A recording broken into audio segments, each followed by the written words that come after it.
Hare Krishna.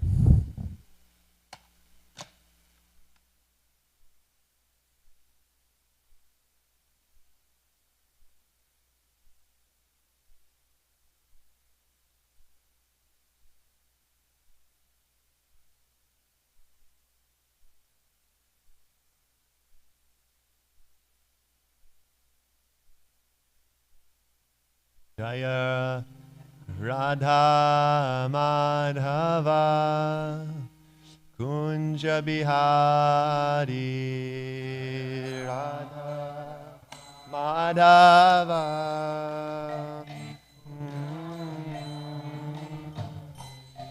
Jaya Radha Madhava Kunja Bihari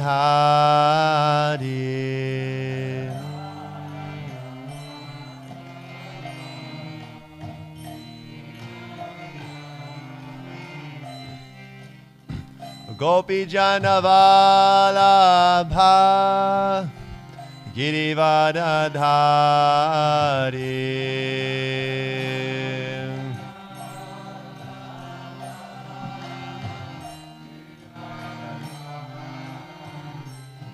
Jaya Gopi Janavalabha Girivadadhari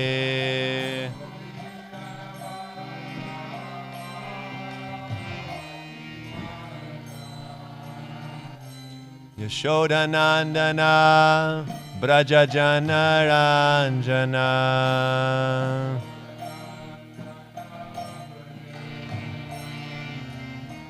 Yashodanandana Braja Janaranjana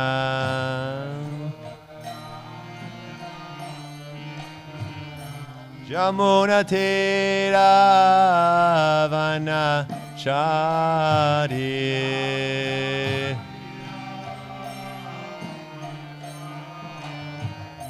Jamuna Tiravana Chari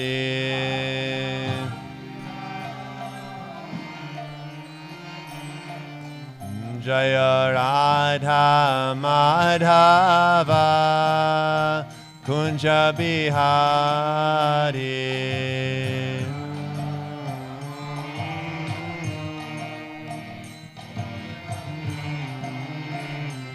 Jaya Radha Madhava Kunja Bihari Jaya Radha Madhava Kunja Gopi Janavalabha Girivadadhari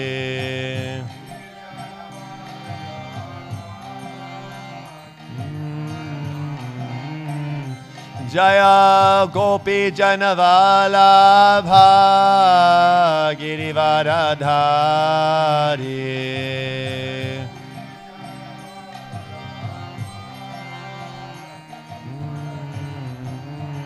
Yashodanandana Braja Janaranjana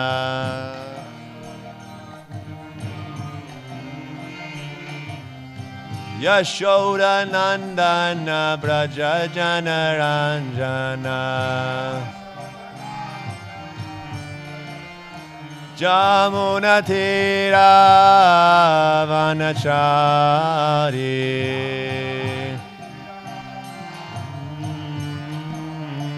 Jamuna Tiravana Chari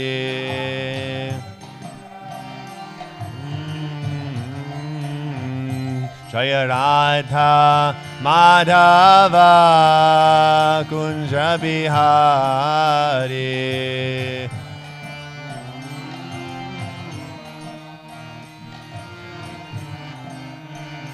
Jaya Radha Madhava Kunja Bihari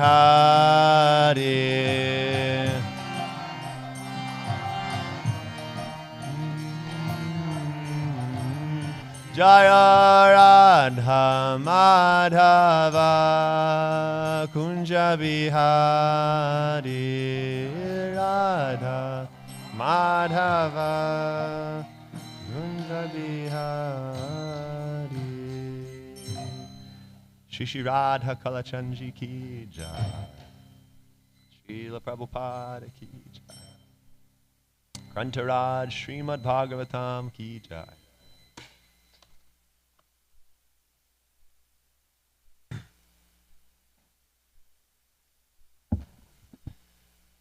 Om Namo Bhagavate Vasudevaya.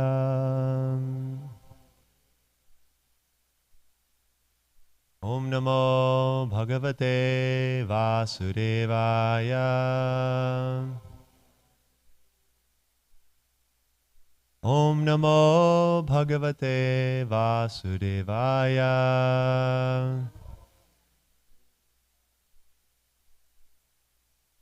Good morning, dear devotees, assembled in person and online. This is your aspiring servant, Brihat Mridanga Das. I have the fortune to be here for another few days and grateful for an opportunity to share some reflections.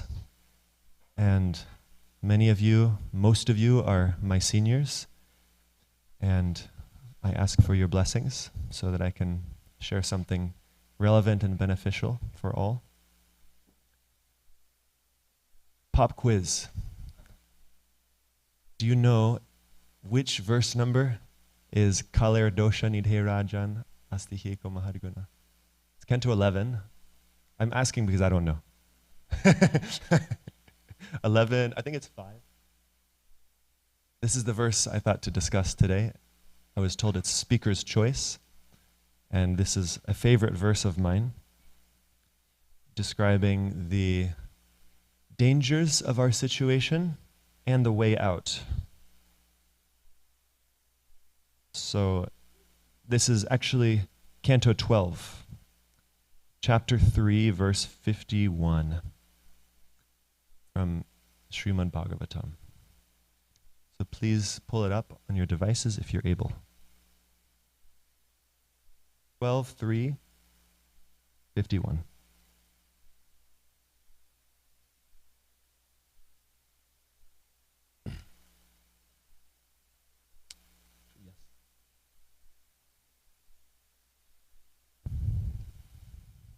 This verse is profound and simple. I love the sutra format we get in our scriptures because you can easily memorize and hold the information in your heart and meditate on it throughout the day. It's like a zip file on a computer. It's like a compressed file. There's so much information within it. And you can carry them around in the hard drive of your heart. So this verse will give us some perhaps trepidation about where we are in 2025 in Dallas, and at the same time hope that we can overcome this dangerous situation in which we find ourselves. So please repeat after me. Kaler dosha nidhe rajan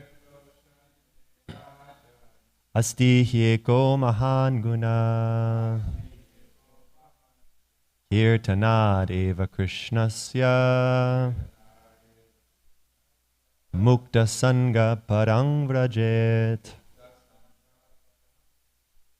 Kaler dosha nidhe rajan asti hyeko mahan guna kirtanad eva krishnasya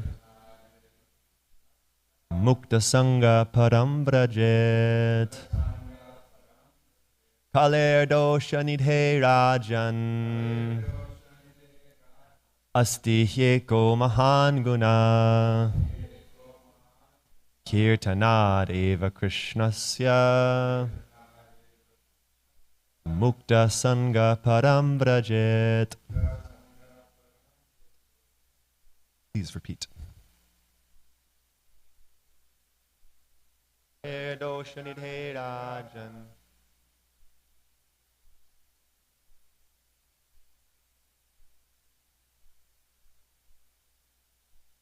Krishnasya Sangha Param Vrajet.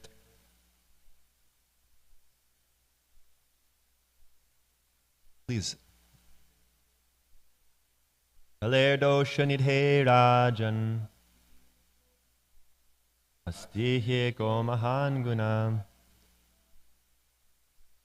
Kirtanareva Krishnasya Mukta Sangha Param Vrajet. Kalerdo Shanidhe Rajan Astihe Ko Mahan Gunaha Kirtanadeva Krishnasya Mukta Sangha Param Vrajet. Thank you all very much. Synonyms: Kale, of the age of Kali. Dosha Nidhe, in the ocean of faults. Rajan, O king. Asti, there is. He, certainly. Eka, one. Mahan, very great. Guna, good quality. Kirtanat, by chanting. Eva, certainly. Krishnasya, of the holy name of Krishna. Mukta Sangha, liberated from material bondage. Param, to the transcendental spiritual kingdom. Vrajet, one can go. Translation. My dear king, although Kali Yuga is an ocean of faults, there is still one good quality about this age. Simply by chanting the Hare Krishna Maha Mantra, one can become free from material bondage and be promoted to the transcendental kingdom. This is one of those verses that contains all knowledge of our lineage, practically. If you just know this one verse and follow it, then you don't need anything else.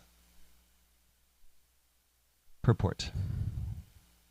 After mentioning the innumerable faults of this age of Kali, Shukadeva Goswami now mentions its one brilliant aspect. Just as one powerful king can kill innumerable thieves, one brilliant spiritual quality can destroy all the contamination of this age. It is impossible to overestimate the importance of chanting Hare Krishna, Krishna Krishna, Hare Hare, Hare Rama, Rama Rama, Hare Hare, especially in this fallen age. Srila Prabhupada ki jai. Srila Prabhupada's disciples ki jai. Om Jnana Timarandasya Jnanan Jana Shalakaya Chakshurun Militam Yena Tasmai Shri Gurave Namaha Vansha Kalpatarubhyascha Kripa Sindhubhyevacha Patitanam Pavanebhyo Vaishnavebhyo Namo Namaha. This verse, spoken by Shukadeva Goswami to Maharaj Parikshit, gives us everything. It tells us where we are. So where are we? We're in Kali Yuga, and what's Kali Yuga like? It's an ocean of faults. Oceans are pretty big, huh? Do you know how much water is in the ocean? Can you possibly imagine how much water? And it's constantly being filled with more. Constant rivers flowing into the ocean, rain pouring down. So if Kali Yuga is an ocean, that means there's always bad qualities increasing. And it's so contaminated. There's so many faults looking around that it's practically endless. I was just on the phone with my father last night, and he was explaining the political situation, and I'm a little bit in a bubble, and so I appreciate talking to him once a week, and he'll update me. He'll tell me about the sports news and the political news. And he'll always kind of apologize, like, I know you're a monk, and it's not that interesting to you, not that important. But appreciate knowing that there's just insanity happening all around us. And not just in this country, but in every country practically. There are leaders who are blind, and they're elected by blind people and causing so many to suffer. Like Prahlad Maharaj says, how does it go? Andha yatande rupaniya manas, te pisha tantriya urudamni badha. People are bound by the ignorance of their own ignorance, as well as following ignorant people, and the result is that everyone ends up in a ditch. Like on the side of the highway, there's some muddy pool, and imagine you're walking along the side of the highway and you slip and fall into the mud there, and then people are driving by and mud is flying off of their cars onto you. It's just embarrassing. So that's the situation in this world. Prabhupada would call democracy demon crazy because it's a bunch of people who aren't educated electing someone who they think will fulfill their material desires. And neither do they get their material desires fulfilled, nor do those elected politicians get any sort of happiness, because you see pictures of presidents before and after their campaign, and their hair goes gray and their, wrinkles are increasing, so much anxiety. And the leaders who are ruling a population of degraded people, they get some huge percentage of the karma of those people. So actually they're becoming degraded. What other faults do we see in the ocean of Kali today? There's so many. One I was thinking from my experience on Harinam yesterday is errant philosophies. For example, in Texas, it's very common for people to think my religion is the only religion and the best religion, and if you don't follow it, God will punish you forever, which is totally insane. And most, I don't know about most, but many think this is true. And it creates a great obstacle for spreading the Sankirtan movement, because you try to introduce the wisdom of the Gita to them and they think it's demonic. Not just errant, but they think actually by following by doing what we're doing every morning, by worshiping Sri Sri Radha Kalachandji and talking about Bhagavatam, the idea is that we are going to hell. Which, how does that make any sense? We had a visitor, Acharya Nishta Prabhu in Austin, and he made this great point that in this conception, we are worshiping Satan. And yet, people are becoming very happy and kind and soft-hearted, compassionate by apparently worshiping the devil. So that doesn't sound like the devil to me. And others who are claiming to be worshiping God are becoming, crooked, hard-hearted, violent. So we can judge a religion, Srila Prabhupada says, by the quality of the love of God that we develop. If you develop love of God by following your religion, then it's bona fide. There's many deviant or misguided philosophies in the world. This is one pervasive in America, especially in the South. What other common misguided philosophies do we encounter in the world?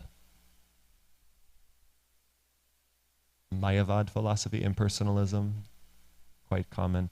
You meet New Age type of spiritual people, and it's very common and this is my belief too, the first spiritual books I read, the idea was that the Supreme is impersonal, and forms come from that Supreme, and they're all an illusion, and actually we are all God. And I tried to live this philosophy, and it really didn't work. I genuinely tried to be a Mayavadi. It was really frustrating to try to be a Mayavadi. And I actually saw, like I was saying, I became hard-hearted and even violent in my speech. I was really strongly speaking to people like, you are enlightened already, you know, you are God, why don't you just wake up? Really. And that's one danger of this type of philosophy. And another, perhaps the biggest, is no sense of responsibility. If we are all God, we can do whatever we want, and there's no consequence. It's just my lila. It's actually extremely dangerous to live in this worldview. I can do whatever I want. So it makes sense why Srila Prabhupada and Srila Bhaktisiddhanta Saraswati were so strong about Mayavad philosophy.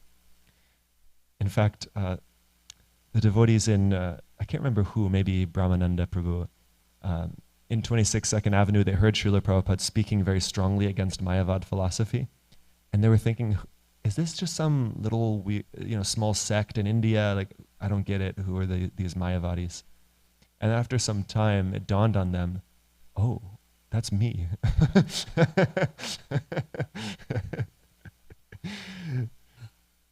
It's very common. And we see impersonalism even in smaller ways in our interactions among each other. We don't take the time to greet each other. We don't take the time to inquire about another's well-being. Keshava Swami was giving an interesting analysis of impersonalism according to different grades of consciousness, that if you're interacting with someone on the street and you're distributing books, for example, or doing Harinam, if we don't sufficiently consider their needs and just in a kind of using one tool, a hammer as a tool for everything, if that's the only tool you have. So it's like you only have one approach of sharing bhakti and you think that'll work for everyone. It's a form of impersonalism, not adjusting your style to accommodate according to your audience. And similarly, someone who's maybe new in the practice of bhakti, who's coming around, not sufficiently looking after what they need at this level, not making sure that they have emotional care and mental health support, physical needs are being met. Just thinking, practice bhakti and everything will be solved, which is true, but we can't neglect the basic needs. So we see impersonalism very pervasive. And then I was speaking about the danger of Mayavad philosophy and how it engenders a sense of irresponsibility and I can do whatever I want. Similarly, in this common materialistic worldview, there's no sense of responsibility actually. Because if everything is just matter and we will cease to exist once our brain shuts off and consciousness stops, really there's no sense of responsibility to do good things. Hridayananda Maharaj speaks about this interesting point that if we believe in ethics, that's a metaphysical idea. And according to scientific materialism that's so pervasive today, ethics actually isn't accounted into that worldview. So to kill someone who's innocent is not wrong if everything is matter, because ethics is something that can't be explained according to this worldview. So we can see that most people, not if, most people in Dallas are in one of these worldviews, either believing in scientific materialism or Mayavad philosophy or another form of impersonalism, or fanaticism in their own faith, thinking it's the best and the only and others will suffer if they don't follow. Just these three categories alone encompasses probably 99% of people in this city and state. And it provides a great obstacle for promoting the Sankirtan movement. Yet, here's where I get excitement, kind of this warrior spirit perhaps you may resonate with. Thinking of the mood of Srila Prabhupada and Srila Bhaktivinoda Thakur, how they had this warrior-like spirit, like Srila Prabhupada is said to be the Senapati Bhakta, this general predicted by Srila Bhaktivinoda Thakur to spread Krishna consciousness around the world. So perhaps we can get an inspiration to be a soldier in Srila Prabhupada's army and combat this pervasive, dangerous miseducation, this ignorance that is all around, even among people who claim to be spiritual. And this can help us combat complacency, because it's very easy to just get comfortable. We've got nice prasadam, we've got nice friends, I've got my reading, my sadhana, I have my comfortable living space, and I'm all right. Things are okay. But when we go out, even once a week, there's this Sunday Harinam, we can interact with the world and see the state of things.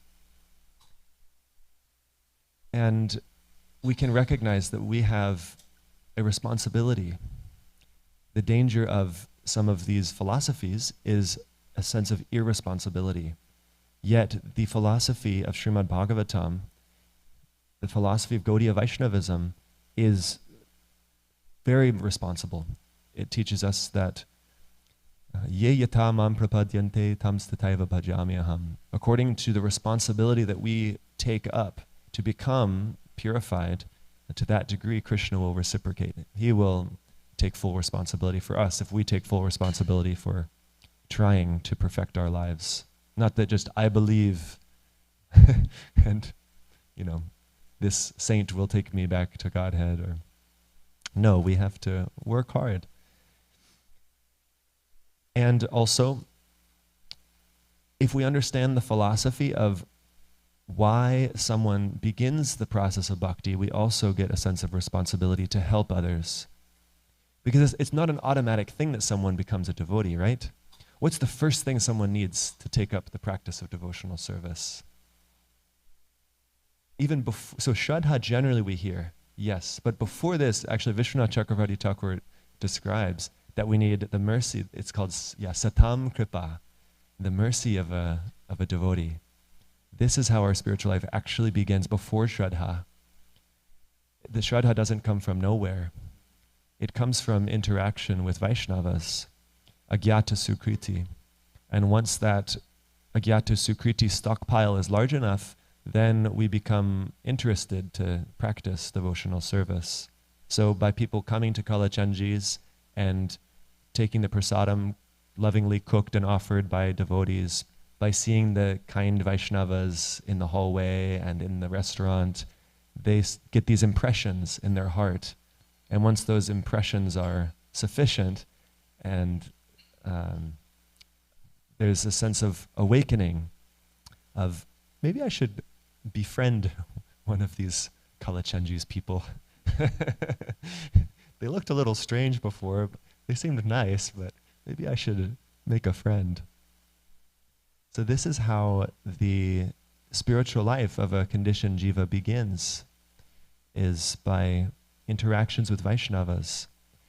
And interestingly, the whole Varnashram setup, the whole Vedic society is meant to facilitate interaction with devotees.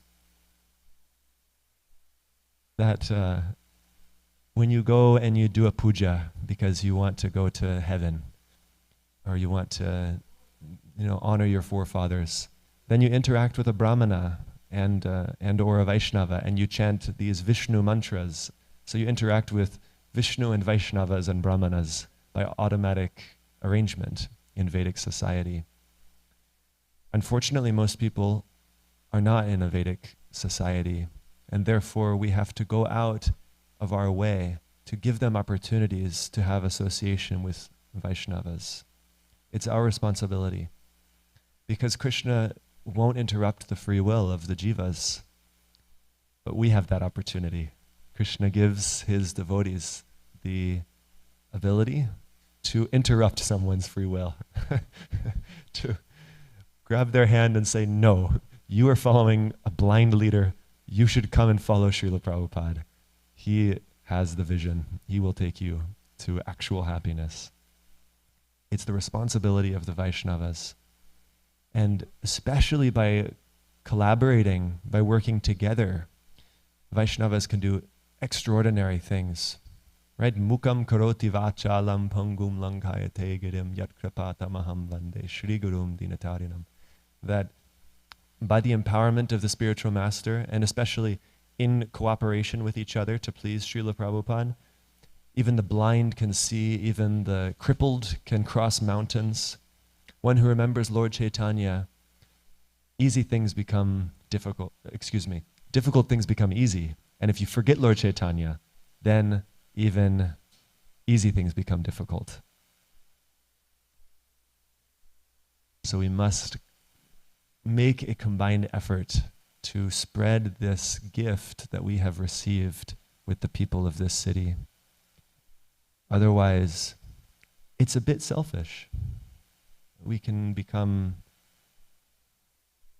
proud, thinking that, yes, I'm so fortunate, I'm so happy, but if we're not doing something to share that gift, then it's really not honoring the gift that we've received. And so even in a small way, simply smiling at guests at the Sunday feast, that is a way to spread the Sankirtan movement. Just wearing tilak and smiling. That is a way to spread the Sankirtan movement. And according to our capacity, we may be able to do more. And ideally, we consider this verse that simply by chanting the Hare Krishna Maha Mantra, one can become free from material bondage and be promoted to the transcendental kingdom. So smiling is sufficient. And if we can give prasadam, that's even better. If we can give someone the holy name, then they will become mukta sangha param vrajet, free from all of their bondage, all of their bad habits, their suffering. That's just the first result of practicing pure devotional service. Rupa Goswami says, kleshagni and shubhada, that all of your kleshas go away and your life becomes very auspicious. That's just the beginning. And then there's so much more. Then even liberation seems like, who cares about mukti? I've got bhakti. There's so much more. And therefore, by considering this verse, we realize what everyone is looking for is the name of Krishna. Srila Bhaktivinoda Thakur says that Nama vina kichu nahiko aro choda bhuvana maje. There's nothing else in the 14 worlds to be had but the holy name of Krishna. And he says that it's my life and soul, bhakti vinoda prana, the name of Krishna. This is what everyone is looking for, is this nama chintamani. It will grant all of their desires. All of what people are looking for can be fulfilled by chanting the holy name.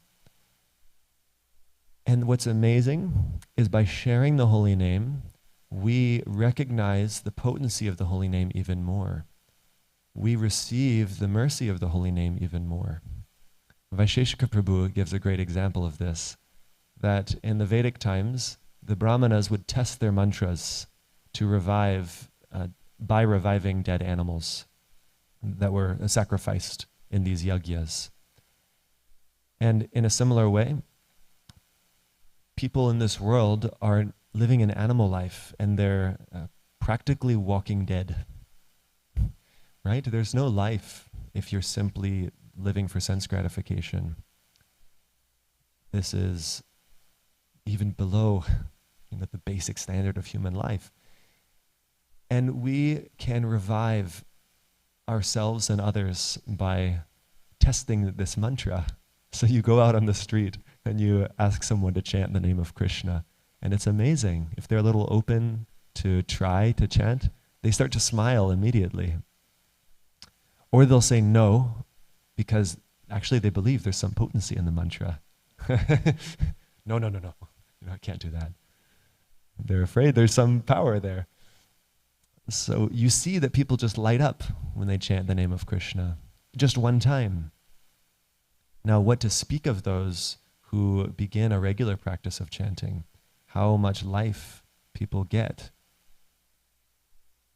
Srila Prabhupada would give the example of his disciples who were living, as hippies and without proper understanding of cleanliness. And then after taking up the practice of devotional service, becoming so beautiful and shining. And he would say that by the shaved heads and the tilak and the saffron dress that my Vaishnava devotees look like, they're coming from Vaikuntha. He was so pleased to see these bright and shiny devotees. So by chanting the name of Krishna, we come to life again. And not only just coming to life, but param vrajet, we can actually go to the spiritual world.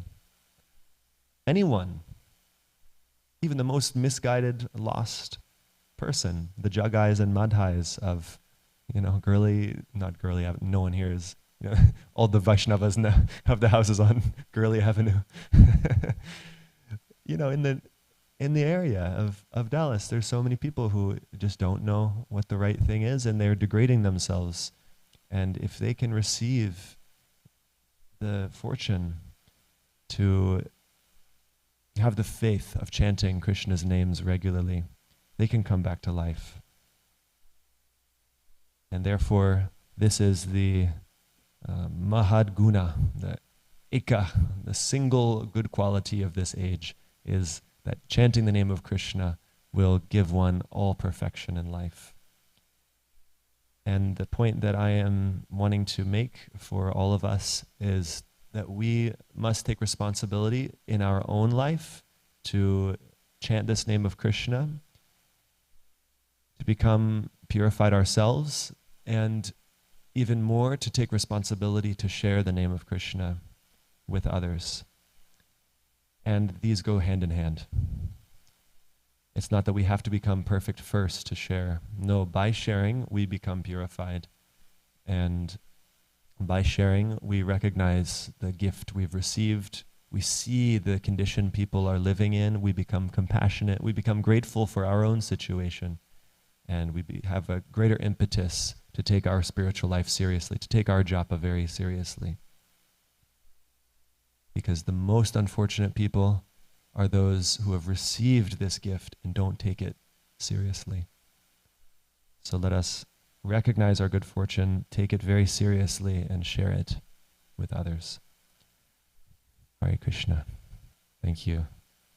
Because of your sincerity, I feel able to speak something, and it's inspiring to share this Sangha with all of you and hear what Srila Prabhupada and Srimad Bhagavatam will bring out in this morning Sangha. I'd love to hear now some reflections from the assembled devotees, from the sages of Kalachandji Dham. Yes, Tulsi Saki Mataji, for giving me the opportunity to speak. I thank you. Hare Krishna Prabhu, thank you for bailing me out with such a wonderful class. So, comment and question. So you were mentioning how, people outside are waiting to get the association. I just will want to share one thing that happened last week.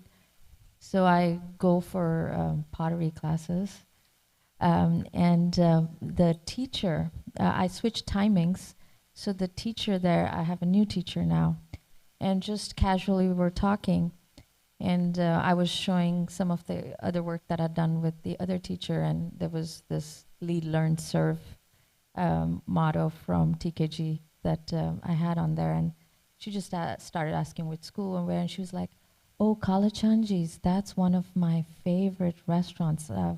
And then I love the courtyard there and the tree there. And she's not the first person. If I mention, they remember that tree, they really, and the energy there.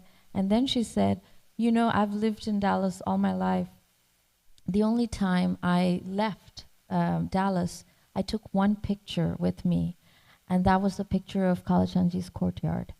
And Wow. I find so much peace, and I was like, okay, and I've switched my timings, and so I can go right before. I mean, when I come, she's having her lunch over there, so I'm like, okay, I know what to, and sent her the invitation to Mahatma Prabhu's program from Nitya Kishori. But I was like so amazed that something like that. She's so attached to Yeah, she's Kalachandji's. like, the one thing that I took with me was picture of Kalachandji's courtyard. Amazing. She hasn't seen probably the deities, because Yeah. that's the most she didn't mention. Hmm. So, but like you said, people are coming and they are. Yes. And this reminds me, thank you so much, because we need to give so much gratitude to Mother Padma, to Durashaya Prabhu. There must be others, but as far as I know, Chaitanya Chandra Prabhu, how important this service is of maintaining Kalachandji's restaurant. We may take it for granted. Yeah, okay, it's the restaurant, it's here. But and Mother Nila Madhava, yeah. So let us all always remember how incredible are these Vaishnavas to not only maintain Kalachandji's restaurant, but to increase.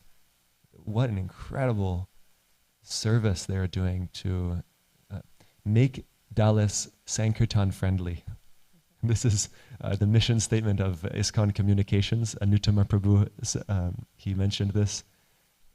To make the world Sankirtan friendly by distributing prasadam and by making people attached to Vaishnavas and prasadam and the name Kalachandji, people are becoming more and more receptive, so that when a book distributor meets them, they will have the ability to receive it and the eagerness to give a donation. So we should actually have an entire class just glorifying the service of these Vaishnavas and the glories of Kalachandji restaurant. It'd be nice actually to have a book of like experiences people have had of Kalachandji's restaurant, and miraculous interactions with people, like Tulsi Saki Mataji is saying, and maybe the history of Kalachandji's restaurant could be another book. If there's someone in the community hearing this and you want to take up some service, this could be an amazing project. Is the history of Kalachandji is, and the glory, you'd hear the sacrifice that these devotees have made and are still making. Like, I mean, you see Durashaya Prabhu, I'm always seeing him walking over to Kalachandji's restaurant. It's just what a sacrifice. What an absorption. It's like samadhi. These devotees are fully absorbed in this service of maintaining Kalachandji's restaurant. She also mentioned that she'd taken a cooking class, and she didn't remember the name of the person, but I knew who it must have been. Yeah, and she was like, and I really like just, you could eat after the class. Yeah, my understanding is that Tamal Krishna Goswami was very big on promoting restaurants, prasadam distribution, right? Yeah. He opened Kalachandji's restaurant.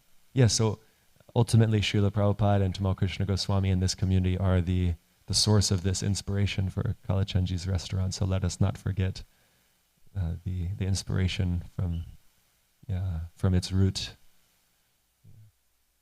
So more glorification of Kalachandji's Dham, Kalachandji's restaurant and the Vaishnavas who serve there. Very much welcome. Yeah.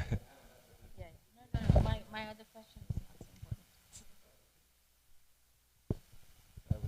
I was remembering a few things as you were talking when His Holiness Ramapad Maharaj was here at the end of his class. He shared an interaction also. He was at the airport and he was waiting for his bag. And there was a really nicely dressed gentleman, and as soon as Maharaj walked up, he smiled at him. And Maharaj was dressed as a sannyasi, and Maharaj was kind of like surprised, just some guy in Dallas at the airport smiling at him. And then a devotee came up, and then as Maharaj was leaving, the guy asked, Are you going to Kalachandji's? He asked Maharaj that. So Maharaj was also praising the restaurant and the devotees and all of their effort for what they've done. And another thing that always really sticks with me is the first night that the restaurant opened, Maternath Prabhu they had some devotees staged at tables because, it's opening night. You want to make sure it looks full. It's, it's like people do this, right? That's the thing you do when you open a restaurant. Want to make sure. And so they were sitting at a table eating, and a lady that was dressed really nicely, pretty obviously very wealthy, sat down at the table behind them or next to them. And she said, I used to not really like these Hare Krishnas, but I'll never say a bad thing about them again. Wow. Because of her experience at the restaurant, because of how nice the prasadam was and how nicely she was served. It changed her whole perspective.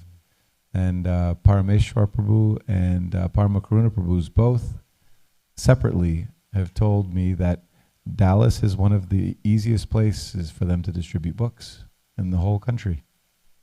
And I definitely give credit to, to the impact of what Kalachandjis has done to make, what is the slogan? Make the world Sankirtan friendly. Yeah, make Dallas Sankirtan friendly. So yeah. Anyway, I just wanted to add that. Thank you. I just have a small testimony. I went to SMU on Thursday or so, and I only met 3 favorable people, but 2 of them had been to Kalachandji's, and they're like, "Wow, I love that place. I eat there all the time." So especially SMU, it's so close to the temple that a lot of people know about the restaurant there. A lot of kind of like the older crowd, I think, like 30 plus, but yeah. Yeah, it's such an important discussion also. Sorry? The 30 plus older guys. It's because Drishta is still our community baby at 20.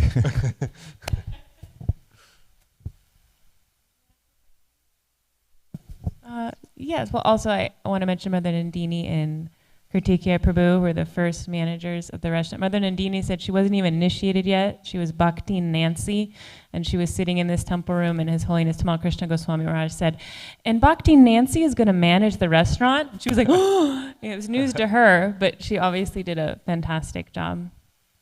But I appreciate all of your classes, but definitely the point about preaching, because I was thinking about this. At home, we've been reading Lilamrita, and I was just reflecting how Srila Prabhupada was so upset that his godbrothers were so content to retire to Vrindavan and just do bhajan and enjoy, I can't think of a better word, but essentially enjoy all that had been given to them rather than preaching, which is what their spiritual master had really wanted, to publish books and to preach, and how Srila Prabhupada was so determined and obviously endured so much, and he was not happy to keep what he had to himself. So I've just been reflecting on that and how we can give that to others. So thank you. Thank you. Yeah, that's the best example of giving up our own comforts to help others. Yeah, thank you, thank you. Yeah, actually, I just wanted to reflect on that same point, Prabhu. You mentioned, you come here, you have nice devotee association, you have nice prasad, nice deities, a nice living situation, and then, it just becomes like, why do I need to stretch myself out? I think that's really the point I want to take from this class is you need to be comfortable outside your comfort zone in spreading Krishna consciousness. Otherwise, very soon it'll just become ritualistic or monotonous, and then you'll start losing taste. So that was a very, very important point to reflect upon. So thank you. Thank you for echoing that. And it reminds me too that to properly worship Radha Kalachandji, Radha Krishna, they are at the center of this community. And how do you worship Radha Krishna? You actually, our acharyas say, by worshipping Lord Chaitanya. And how do you worship Lord Chaitanya? By engaging in the Sankirtan mission. So if we want to properly honor Radha Kalachandji and serve them, then we will absorb ourselves in the Sankirtan movement. And I wanted to mention that we're glorifying Kalachandji's restaurant. Any service connected with Kalachandji's restaurant is part of the Sankirtan movement because we are making people Sankirtan friendly. like Parameshwar and Paramakruna Prabhus, they can distribute books because someone like Drishta and the Krishna House devotees are in the basement over here chopping vegetables. You know, just that service of cutting vegetables is contributing to the Sankirtan movement. Just cleaning the dishes in the back room, all of the devotees who are helping with the most menial, apparently menial services, that's actually an extremely confidential service in the Sankirtan movement of Lord Chaitanya and is helping to make Dallas Krishna conscious. So we should always remember for ourselves when we're doing services, how it's connected to the Sankirtan movement, and to appreciate those who are doing any type of service in this community, and to not think that only the book distributors should be glorified. So, for ourselves and others. Yes. Yeah. I was, as Prabhu was sharing, echoing the point that you were making in class, I was, it's like every single one of us, when you described actually the very beginning stage is the mercy of the devotee before we can even start develop some faith, is that somebody gave that mercy to us. Somebody was the vehicle for that mercy to come to us from Krishna. And if we can always hold on and remember that someone did that for us and maintain that gratitude and appreciation and just try to remember, oh, someone did that for me. I need to do it for somebody else. I need to pay that forward. And just one more thing about Kalachandji's, then I'm going to give Tulsi for her question. But Mother Gopanandini, Tamal Krishna Maharaj told her to serve in the restaurant. And she is in like 43 years that the restaurant's been open. She's missed like maybe 5 or less Saturdays, her Saturday night restaurant service. In 43 years, like maybe 5 days or less. Just like unbelievable devotees. Oh, yes. This is going to take away from this beautiful topic, but you were mentioning the different philosophies, and you mentioned scientific materialism. Can we kind of equate that to the karma mimamsa? Like, you work hard, you in this whole scientific materialism. Can we equate that to that, or karma mimamsa, or you think it's completely interesting? Well, karma mimamsa considers karma supreme, and the demigods are obligated to fulfill your desires if you do the right activity. And in the worldview of scientific materialism, actually it's a completely deterministic philosophy. If everything is matter, then we have no free will. So in that sense, they're different.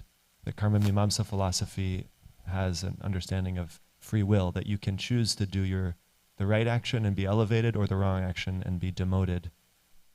But actually, if people look at it carefully, you don't have free will according to materialistic worldview. It's just atoms came from the Big Bang, and my body is a product of atoms, and they're all smashing together in some random way, and according to statistics, I don't actually have any free will. That's one comment I could make. Sure. So, any more glorification of Kalachandji's?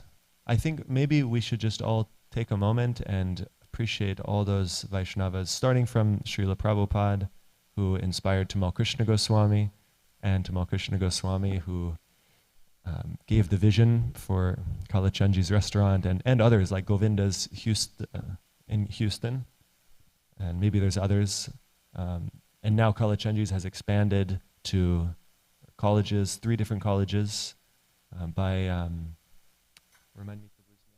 Rasaraj Prabhu, and all these devotees, Gopanandini Mataji, and Chaitanya Chandra Prabhu, and Mother Neela Madhava, Mother Padma, Darashaya Prabhu. We could and should go on and on. And I really like this idea of having a book of the history of Kalachandji's restaurant. And so let us all keep this meditation that this is no ordinary place in Dallas, and this is no ordinary restaurant, and those apparently staff members of this restaurant are no ordinary staff members. They're actually confidential servants in the Sankirtan movement of Lord Chaitanya. So let us maintain this vision and never become complacent and take for granted what we have. Otherwise, we may lose this. And when we see these devotees working so tirelessly to maintain and expand this incredible preaching opportunity, we should consider how we can contribute to assist them and have a succession plan to make sure that this goes on, increasing more and more for evermore. Hare Krishna. Shri Shri Radhakal Chandra, yes. Can you please, with the microphone, share this?